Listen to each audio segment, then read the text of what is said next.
we were discussing the childhood pastimes of Lord Chaitanya. How he would awaken love for Krishna, who he was himself, both in the hearts of the devotees and those who were most fortunate, without even knowing that he was Krishna.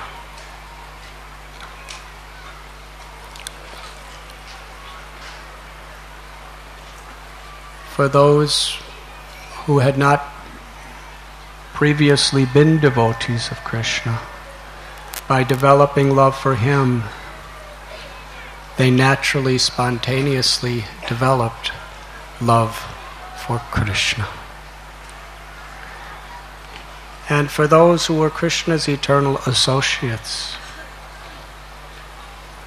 he deepened the intimacy of their love for Krishna according to the higher rasas, madhu,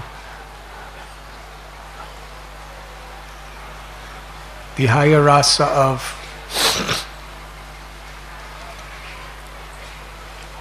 not having the condition of our love that he's the all-powerful liberator, savior, the absolute God of all gods. They simply loved him because he was Nimai. And as was explained, when the Lord would perform apparently naughty activities, as did Krishna in Gokul, it was for this explicit purpose of giving the highest treasure of this eternally sweet experience of loving exchange with the Supreme Lord, beyond even liberation.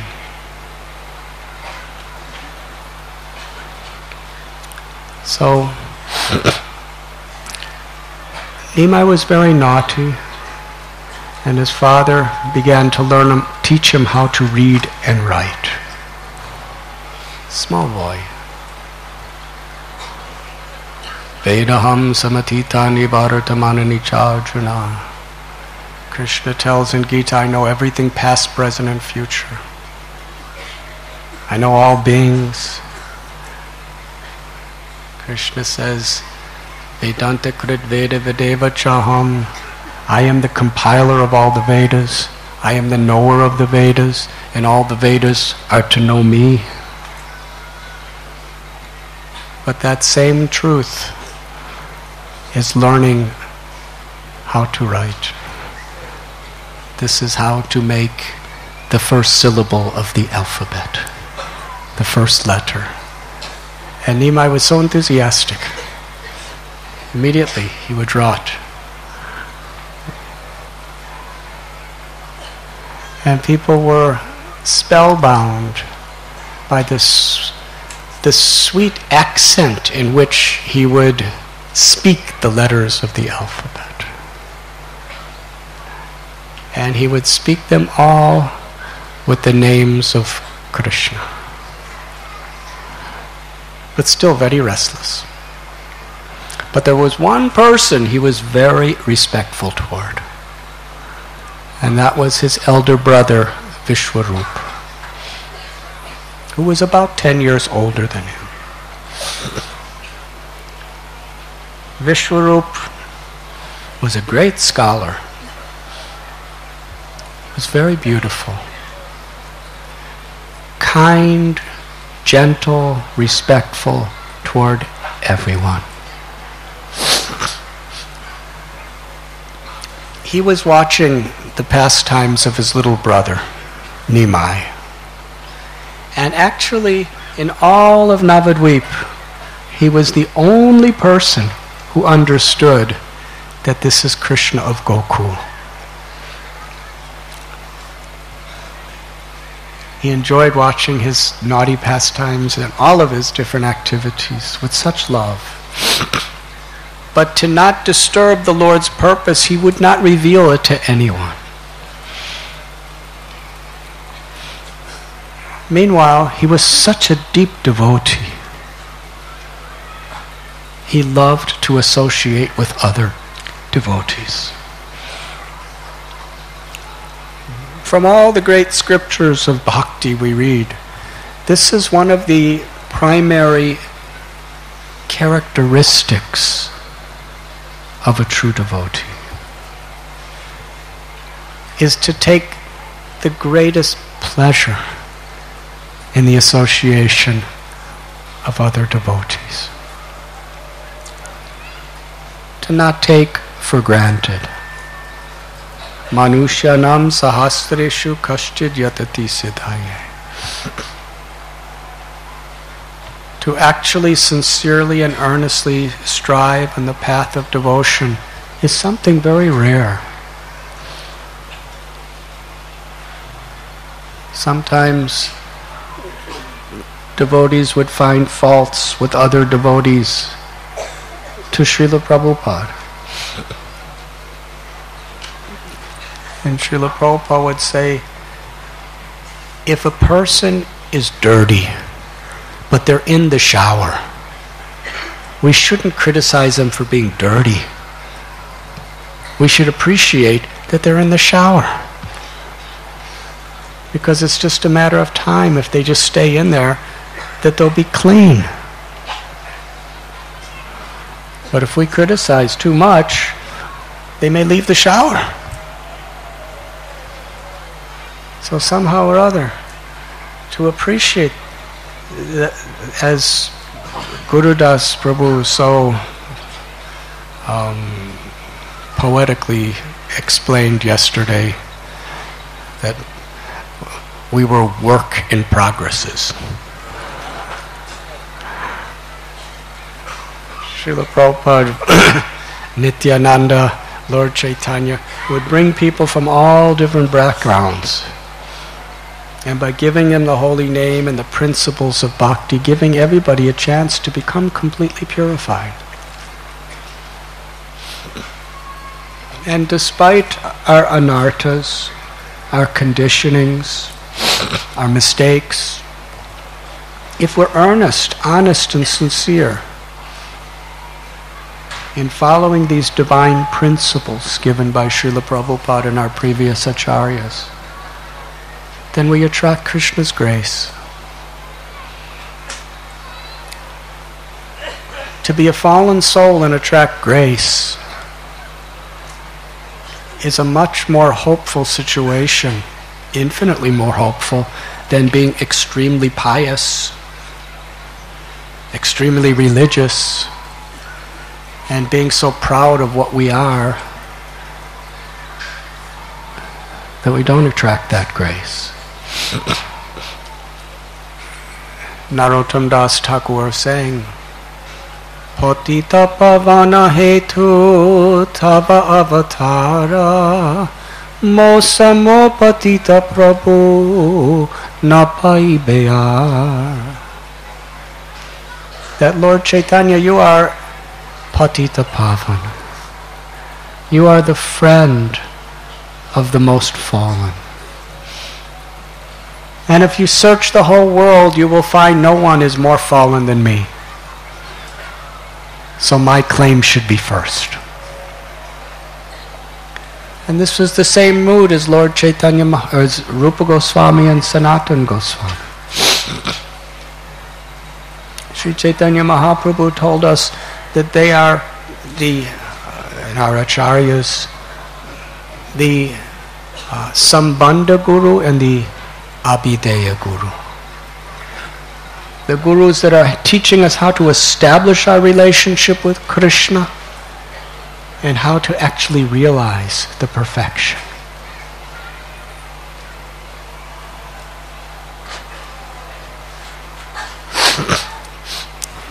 They wrote books that reveal those truths to us. But as acharyas, they taught by their examples. And what was their initial lesson? When they came before Sri Chaitanya Mahaprabhu, they put straw between their teeth and bowed down with such humility,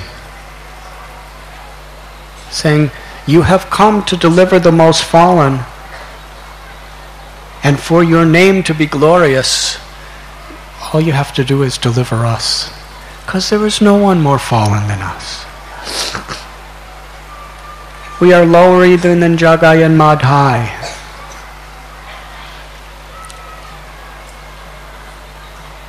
Trinadapi sunichena toro ibasihishmana." They personified this principle. Amanina manadena kirtaniya sadahari. Lord Chaitanya picked them up because they wouldn't even get up from the ground. He picked them up. He would tell Sanatana Goswami, your humility is breaking my heart. And embrace him. So it is this quality that opens our hearts to receive grace. And it is that grace that ultimately is the only means of understanding Krishna.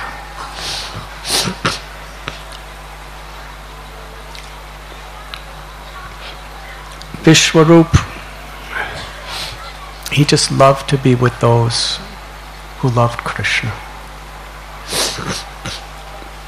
He was the embodiment of a perfect Vaishnava.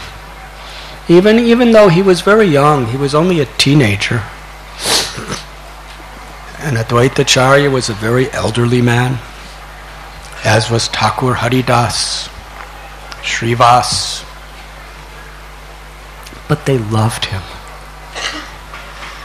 He would speak from the scriptures.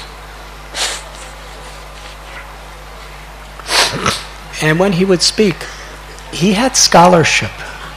But beyond that, he had such respect, such sweetness, such realization, and such devotion that when he would tell a story or recite a verse, it would conquer people's minds and melt devotees' hearts. They could not give up his association, and he could not give up their association. Practically the whole day, Vishwarup saw that the people of Navadvip, the general population, were so offensive, so materialistic, so scholarly, but extremely arrogant about their scholarship. The whole purpose of scholarship is to realize the greatness of God and to realize our own true nature. To understand the scriptures can be calculated not by the quantity of what we know, but the quality of our character. If we actually understand, we become deeply humble, with an eagerness to serve, with no selfish motivation. That is knowledge. That is realization. That is the purpose of learning. But Vishwarup, he would see people, every professor in Navadvip had thousands of students. And there were thousands and thousands of professors. And not only every professor, but every student was constantly trying to prove to others, I know better than you. It was a common thing. Vrindavan Das Thakur explains that the bathing ghats at noon, everybody would gather together. And all the different students would always end up fighting with each other. One would call out, "My teacher is the best, and all others are useless. The proof that my teacher is the best is that I am his student. And therefore all other professors must be useless because I am not their student." Now when you have hundreds and thousands of people all saying that, there's not much unity. And others would say, "Your professor is just a dumb fool." And others would, and this was going on, and they would be splashing each other and throwing sand on each other and fighting with each other and swimming away from each other and swimming at each other. And some little lady is coming to get some water from the Ganga to bring home to cook with. And there's everybody splashing and throwing sand, and they would take mud from the Ganga and throw it at each other. And it was very serious. It was play, but it was serious play. So Vishwarup would see this. In the name of studying scriptures, it was increasing their materialistic arrogance, greed, material attachment. He felt such pity for them. But he felt there was nothing he could do for them. So it would simply break his heart to see it. And it was all around him. And at the same time, most of these people had nothing but terrible things to say about devotees. Because devotees were humble. Devotees were not materialistic.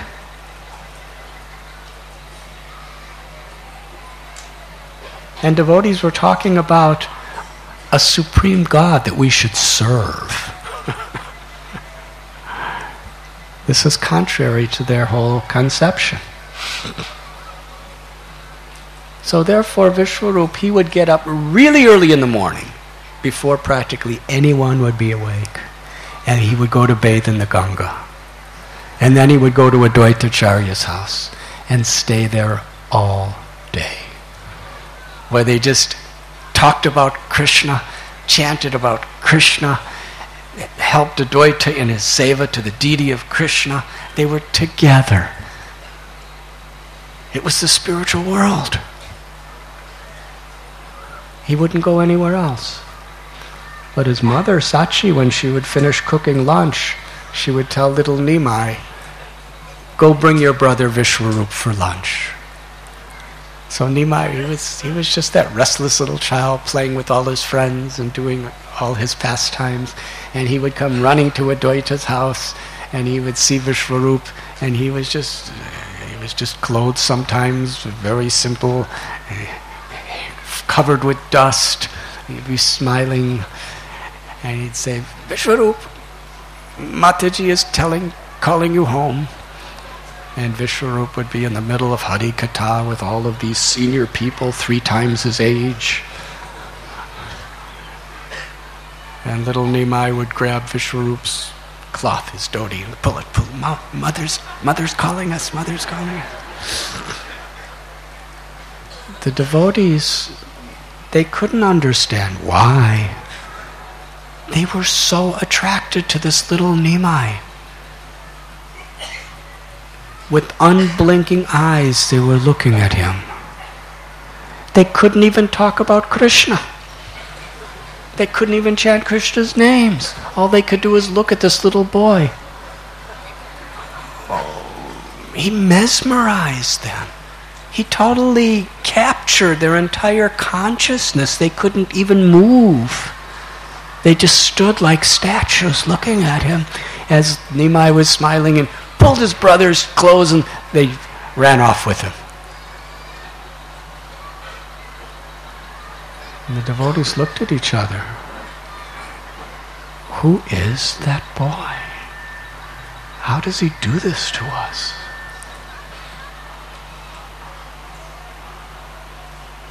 Vishwarup would have prasad. And as soon as prasad was done, whoop, he went to Advaita's house and spent the rest of the day there. His mother and father, Sachi, Jagannath, they were thinking, he's so absorbed in all these scriptures, and he has no attachment to the material world whatsoever. So we should get him married, just to make sure he stays home. So they were actually arranging a marriage for him. And Vishwarup, he understood that. In the middle of the night, without saying anything to anyone, he quietly left home forever. Sachimata Jagannath Mishra, where is he? The next thing they know is they get the news that he has taken sannyas, the renounced order of life, and was given the name Shankar Aranya. And he traveled from place to place, different holy places, and ultimately came to Pandharpur in Maharashtra.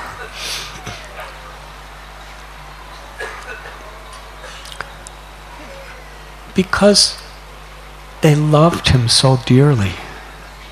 It was so painful when he was gone at such a young age.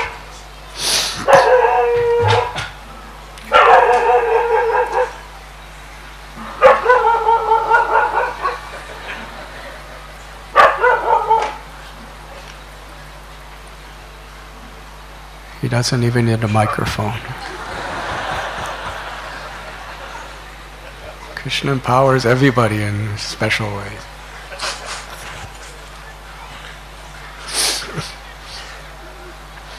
I'm sure he would like the microphone.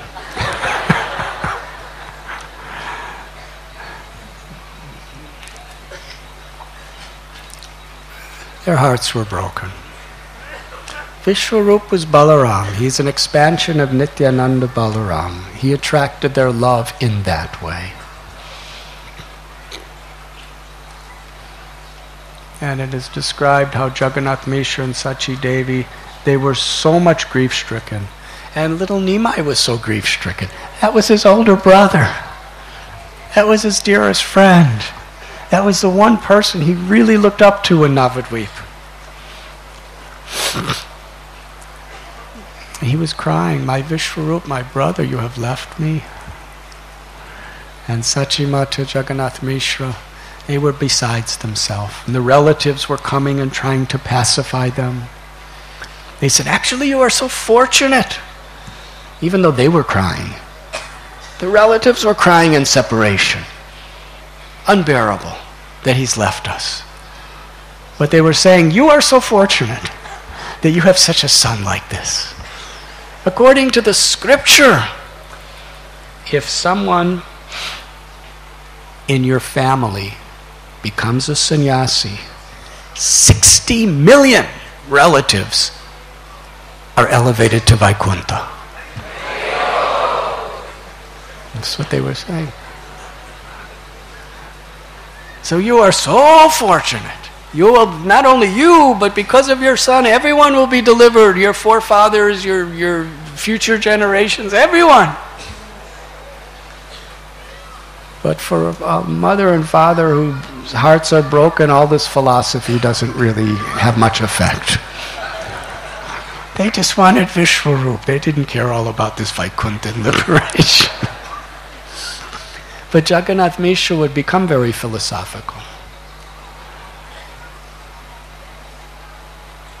And that would pacify him.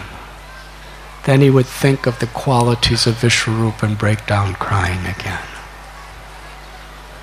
But ultimately he came to the conclusion that Krishna gave me this beautiful son and Krishna has taken this son away. Whatever Krishna does is perfect.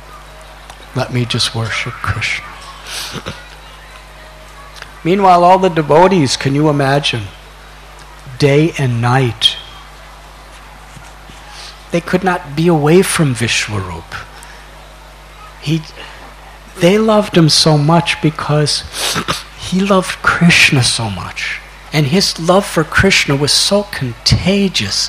It was so inspiring that he would just put them in such ecstasy of yoga or connection with Krishna. And now he was gone. So in their sorrow, they were crying out Krishna's names. And just as they were crying out Krishna's names, little Nimai, clothed in the four directions, covered with dust, his hair all scattered, playing with his friends, he ran really fast right into the door of Advaita's temple.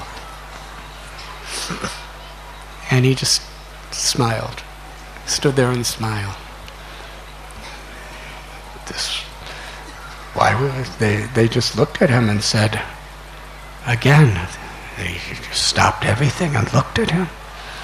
They said, "Child, why have you come?" And with this beautiful smile on his face, his teeth like rows of pearls, he said, "Because you called me!" And then he ran away. They couldn't speak for a while. That beautiful image of little Nimai was enshrined deeply in the core of their heart. And they were asking, who is he? But by the Lord's own arrangement, they could not understand that he was their worshipable Krishna.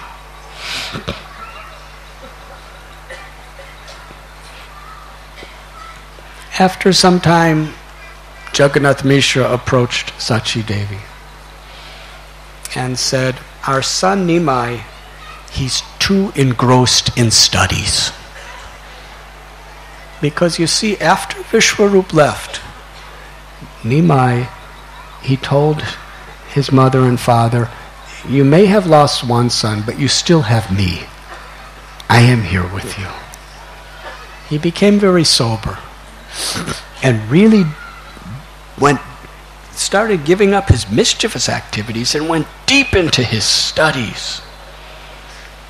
This worried Jagannath Mishra.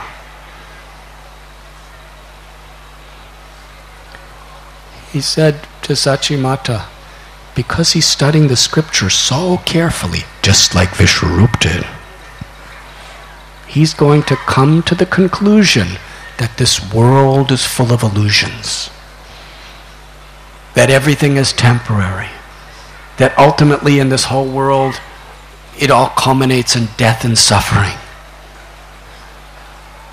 Because he's learning these things so strongly, he's going to become a sannyasi and he's going to leave home. I can't bear this. He's all we have left. Therefore, from this day, I am going to order him. He is not permitted to study. Sachimata said, "What are you saying, my husband? He loves to study. It's his very heart and soul. He's so immersed in his books. Just let him study. If he doesn't study, you want him to stay home. Who's going to marry their daughter to an illiterate fool? And how's he going to make a living?" Jagannath Mishra said, "Everything is happening by Krishna's grace, not by material arrangements." He said, if Krishna wants him to have a good wife, he will have a good wife. And Krishna loves him, there's no doubt, he will get. And as far as money, he said, "My wife, please wake up to the reality of this world. I'm a learned scholar. I know all the scriptures. And yet we hardly ever have enough food in the house for one day. And look over there and over there and over there. There are people who cannot write one letter of the alphabet, and they have big, beautiful homes, and there's hundreds and hundreds of scholars and pundits standing in line to get donations from them.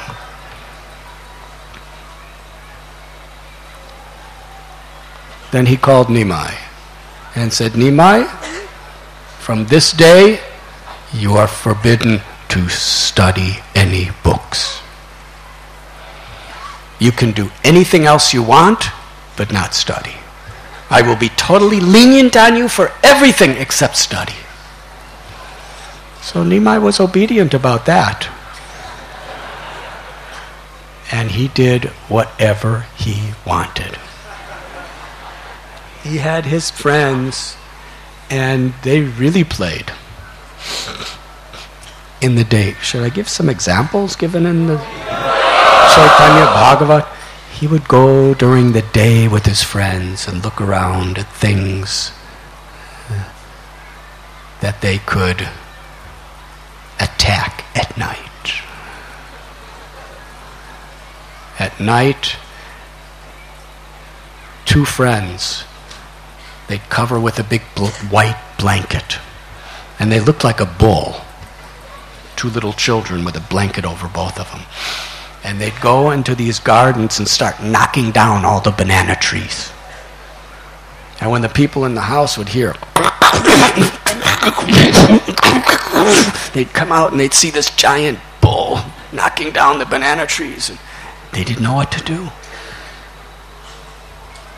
And when the children were out of sight, they took off the blanket and ran away and laughed to see the mischief they did. Sometimes, if somebody was not nice to them in the day, they would get them at night. One of the ways they'd get them is they would tie from the outside their doors locked and their windows. Now, whether you're a Brahmana, Kshatriya, Vaishya, Shudra, whether you're black, white, red, yellow, brown in color, whether you're male or female, whether you're Hindu or Muslim or Christian or Jewish or Jain or Sikh or Parsi or agnostic or atheist, whether you're literate or illiterate, rich or poor, we all have certain things in common.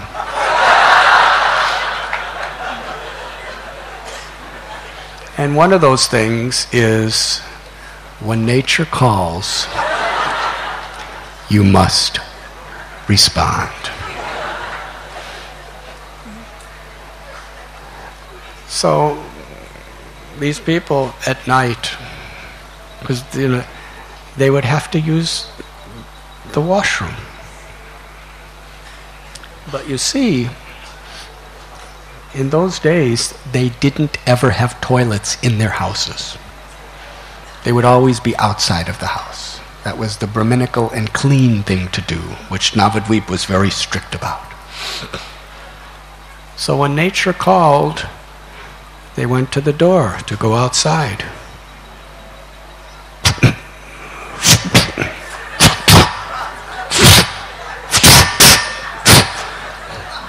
Wouldn't open. They couldn't get out to untie it. Nature was calling.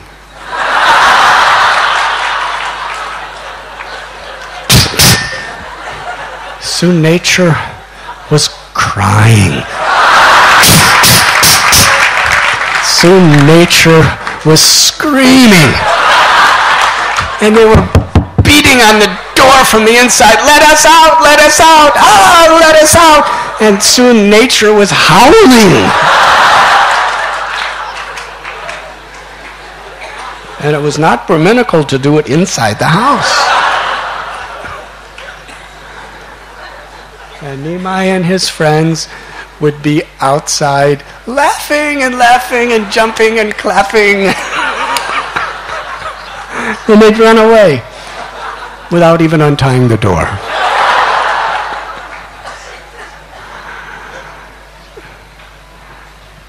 So one day, Jagannath Mishra went some distance for some work. And Nimai climbed up on some clay pots that were used for cooking. And in those days they used wood and cow dung. And the clay pots would be very, very thick black soot on the outside of it. And they would just use it once and put it in a pile. So he climbed up, and it explained how beautiful he looked. Because he was covered with spots of this black smoke soot. And it said his golden complexion was like a golden champak flower.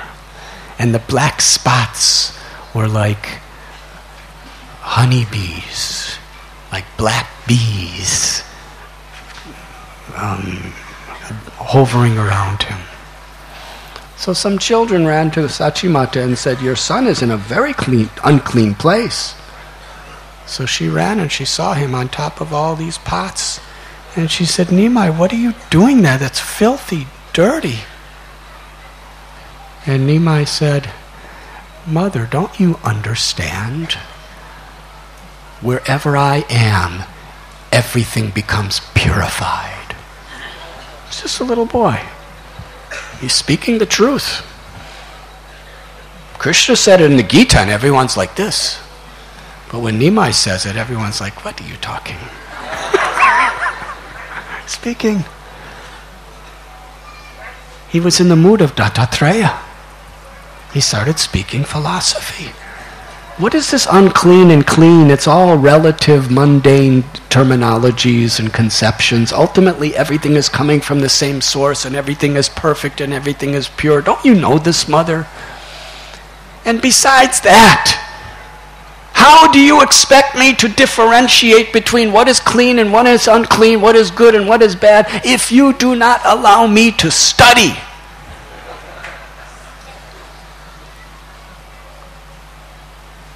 And besides that, everything is purified by my touch. At that time, many neighboring ladies gathered around this incredible scene. And they all took the side of Nimai. They said, "Sachimata, what fool has told you to tell your son not to study? What a blessing that he loves to study. Our children hate to study. We have to force them to study, and your son loves to study, and you're forcing him not to study. What kind of crazy mentality do you have?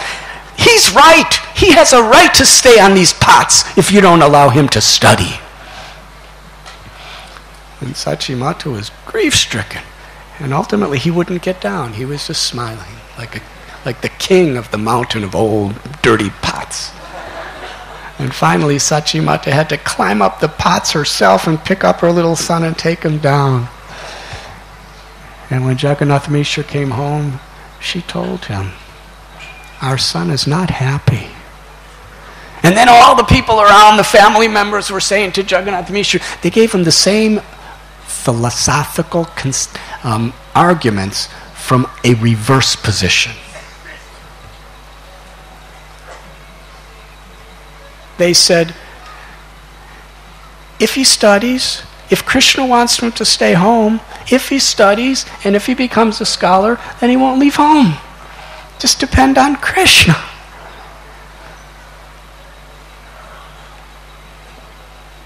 So Jagannath Mishra said to his little son, "You can choose any teacher in all of Navadvip, and I will arrange you to study with him." At this time, he was about 8 years old. Jagannath Mishra gave him the sacred thread and the Gayatri mantra. And Nimai wanted to study under Gangadas Pandit, who was a great, great devotee, who was in the line of Sarvabhauma Bhattacharya. Sarvabhauma Bhattacharya, by this time, do you remember I talked about him the other day? He was the greatest scholar in the world. And at the time, Navadvip was under Mughal rule. The Nawab Hussain Shah was living in the Malda district in Ramakeli area. And he had governors called Qazis, who were not only religious heads, but they ruled over the military, the police, they taxed, they made laws for the area. And it was very suppressive in Navadvip. Nearby in Orissa, Maharaj Pratap Arudra, he was a great devotee of Jagannath. And he invited Sarvabhauma Bhattacharya to be the high scholar, the guru of his kingdom. So King Prataparudra made all arrangements, and Sarvabhauma Bhattacharya came to Puri and made his headquarters. But he kept some of his students in Navadvip, like Raghunath, Raghunandan. He had many different students, Krishnananda, Gangadas. And they were such powerful teachers who had written such incredible books, even to this day.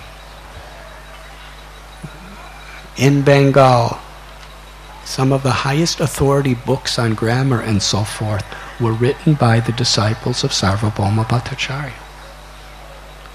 So when he went to Puri, the credibility of his school did not in any way be diminished, because his students carried it on.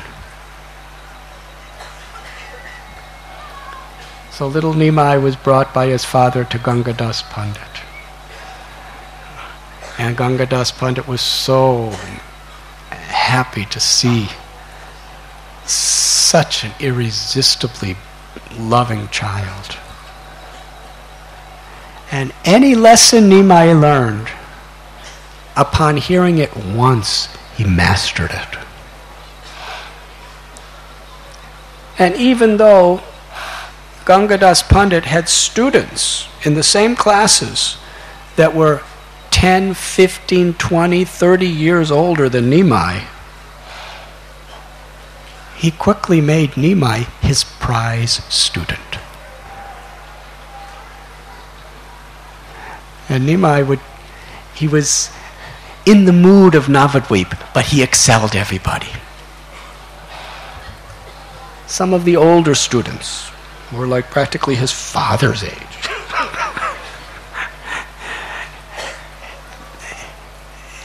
They would say, "Why are you so boastful? You're always challenging everyone to argument." And Nimai would say, "Well, what question do you have for me?" And they would say, they would present something from the scripture. Nimai would completely, totally, comprehensively defeat everything they said. And they were speechless. And Nimai said, "So what do you think of what I said?" And they said, "Your defeat of whatever we said is undefeatable. Nobody could say anything against it." And Nimai said, "Oh, that's what you say?" And then he would comprehensively, shastrically, logically, totally defeat what he had just presented. And he'd say to them, "What do you think of that?" They'd say, it's perfect. Nobody can say anything. You've defeated your own argument." And then he would say, "Oh, well, watch this." And then I'm saying it in a few seconds. He was going through an eloquent, poetic, incredible, conclusive debate against his own arguments, and he would reestablish the original precedent.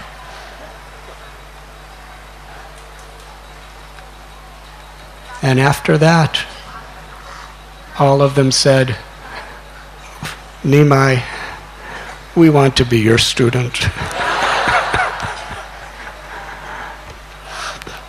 In this way, so many people were coming to become Nimai students. He was just incredible. And his mother was so proud of him. People of Navadvip were praising him. He was the crest jewel of all the scholars of Navadvip. In fact, one well-wisher named Mukunda Sanjay, he was a wealthy man, and he opened up his gigantic courtyard for Nimai to start his own school. And Gangadas Pandit profusely blessed little Nimai. Yes, because Nimai was always so totally respectful and submissive to his teacher. Yes, on my behalf, start your own school. Thousands of students. Meanwhile, Jagannath Mishra, one morning, he's in the room with Sachi Devi, sleeping, and he wakes up and he's crying out, oh Krishna, please keep Nimai home, please. And he gets on the floor and starts offering his obeisances and praying. Sachi Mata said, my dear husband, Jagannath, what's happened to you? I've never seen you like this before. He said, I had a dream. I just had this dream.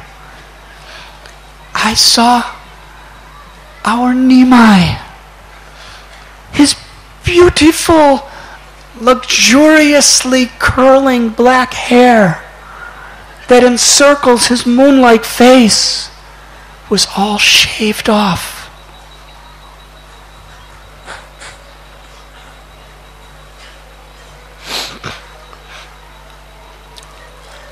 His lovely flower garlands and ornaments and brilliant yellow clothing that we put on him were replaced, with the drab saffron robes of a sannyasi. Little Nimai was a Swami, and he was surrounded by all the devotees. I saw Advaitacharya, I saw all these great personalities, Srivas, Sriram, Haridas, hundreds of devotees in a circle around him. And Nimai, with his arms raised high, tears pouring from his eyes, his hair standing on end, his limbs trembling, he was loudly crying out the names of Krishna.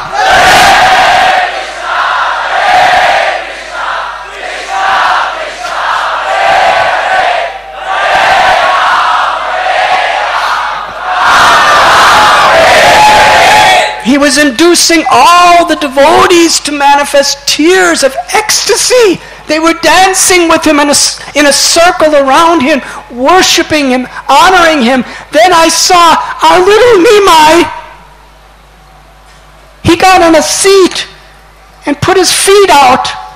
And all these great acharyas were lovingly humbling themselves with the deepest emotions and putting their heads under his feet.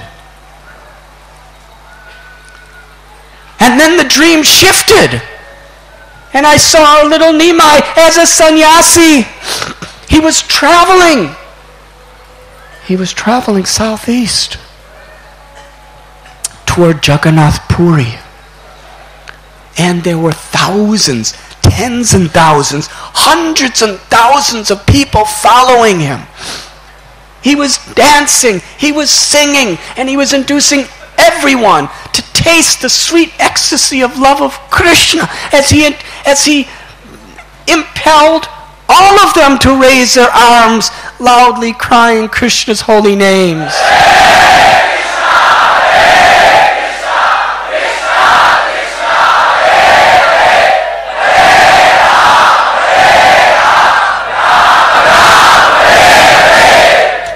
In this way I saw him bringing millions of people into Jagannath Puri.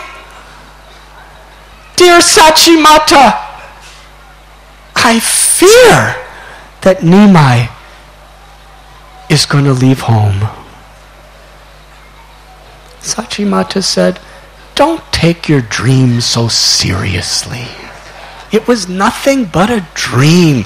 We both see our Nimai, he is so happy studying and teaching. He's not going to leave us. In this way they would talk together and she tried to pacify him. But after this dream, Jagannath Mishra was never the same. 8 daughters had died. Their eldest son left home forever. All they had was Nimai. One day, Jagannath Mishra, he had a high fever. It was apparent that he would not survive. Sachi Mata was beside herself. Nimai, he told his mother that the soul is eternal. It is only the body that dies. Let us help our father to attain the ultimate destination. So he gathered the relatives together and they surrounded Jagannath Mishra's dying form, and they all loudly chanted around his beds the names of Krishna. They put tulsi leaves on his body and on his neck. They sprinkled his water with Ganga water. They sprinkled his body with the water of the Ganga. And together they all chanted. Then they picked up his body. He was still alive. And they brought him right to the bank of the river Ganges.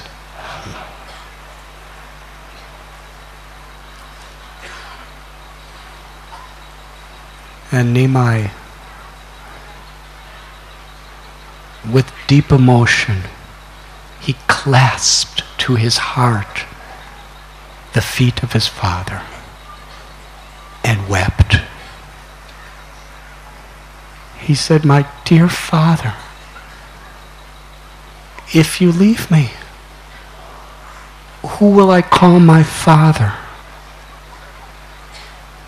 Who will teach me? Who will correct me? Who will hold my hand? Who will embrace me? Will you leave me?" In this way, his whole body was heaving and his tears were pouring from his eyes.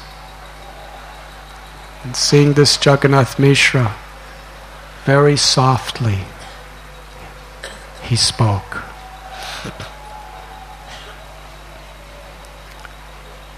He said, "I will reveal my heart.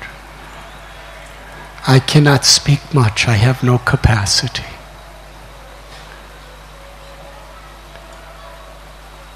O Raghunath," Raghunath was the name of their deity at home. "O Lord Krishna,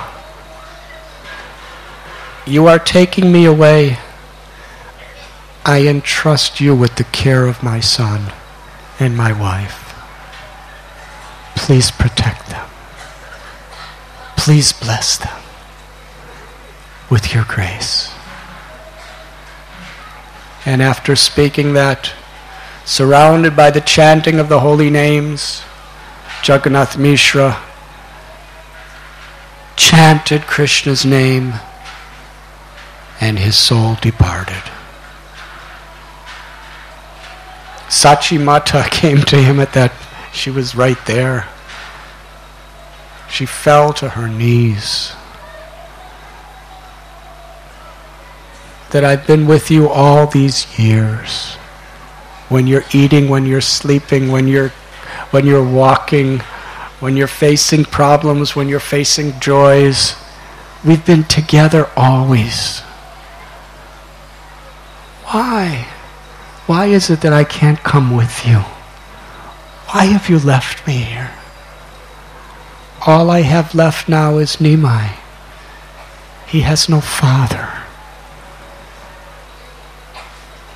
And she prayed to Krishna. She prayed to Krishna for Nimai. Sachimata knew nothing but her son. She had lost her 8 daughters, she had lost her son, she had lost her husband. Her life, her soul, her everything was her selfless service to her Nimai. And Nimai understood, I have to console and give strength to my mother.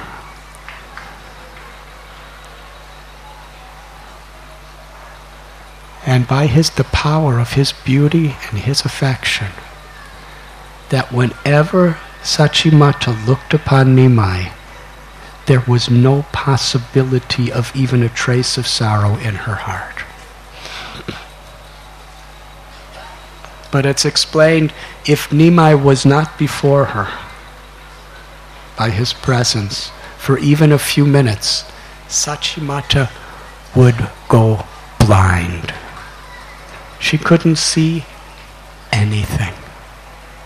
This was the intensity of her motherly affection.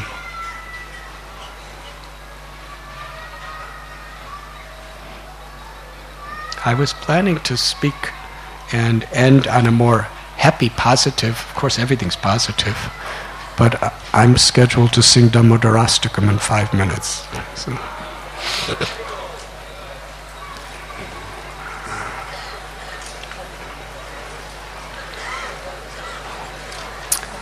Thank you very, very much. Srila Prabhupada ki jai.